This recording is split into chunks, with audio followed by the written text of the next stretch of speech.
everybody, I'm Sam Wilmot. I'm a musical theater writer in New York City, and I'm so excited to be talking with you guys today about some tips and tricks for writing musical theater songs in anticipation of you submitting your very own awesome musical theater songs to this here songwriting challenge. So, without any further ado, let's begin with tip number 1.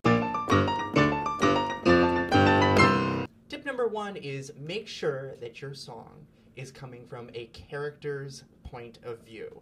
How do we achieve that? Well, first of all, the character should have an objective. The character should have something that they want, and that should be super clear to your audience. It's bonus points if we can understand what is precluding your character from being able to get that which they want. What is the obstacle? What's standing in the way of this character achieving what they want? So for example, not to quote my own work or anything, but I've written a song with a lyricist named Marcus Stevens from a show called Yo Vikings, which is about a little girl who wants to be a Viking, but the problem is she's a little 10-year-old girl who lives in Swarthmore, Pennsylvania. So she sings a song called Emma the Red, part of which goes like this. Fearless and defiant, with a helmet on my head, I'll face any giant, and he'll quiver and shiver with dread.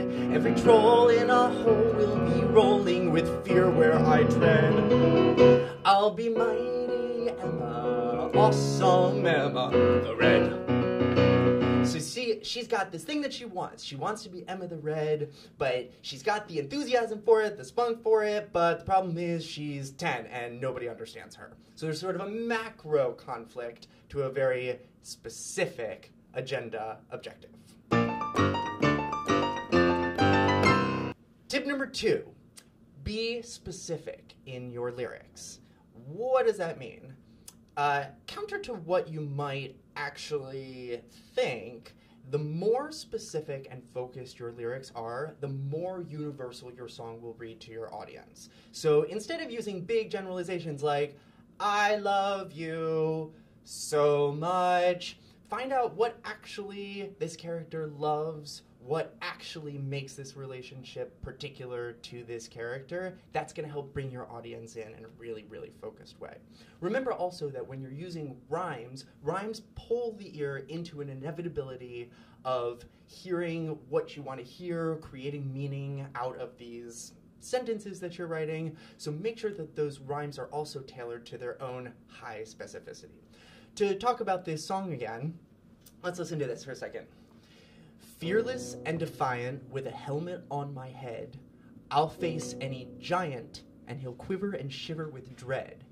Every troll in a hole will be rolling with fear where I tread. I'll be mighty Emma, awesome Emma the Red. So here we have 4 ed rhymes, and that creates this sense of boom, boom, boom, boom every single time. We have all these ol rhymes inside of the lines, which also create additional heightening of the language. And all of them are tailored to specific parts of this character's journey that all have to do with being a Viking. Tip number 3, musically, be specific. It's the same note as before. The point of the note is, what can your music be contributing to your storytelling that is unique from what your lyrics are saying? In many ways, your lyrics express what your character is thinking, but your music expresses what your character is feeling. It's totally different real estate. It's open for even more power of storytelling. To use Emma the Red, again, as an example, the choice was to create a fusion between the sounds of what Viking sound might be like, and also what sort of a 90s Alan Menken-y childlike wonderment might sound like. So how do we accomplish that?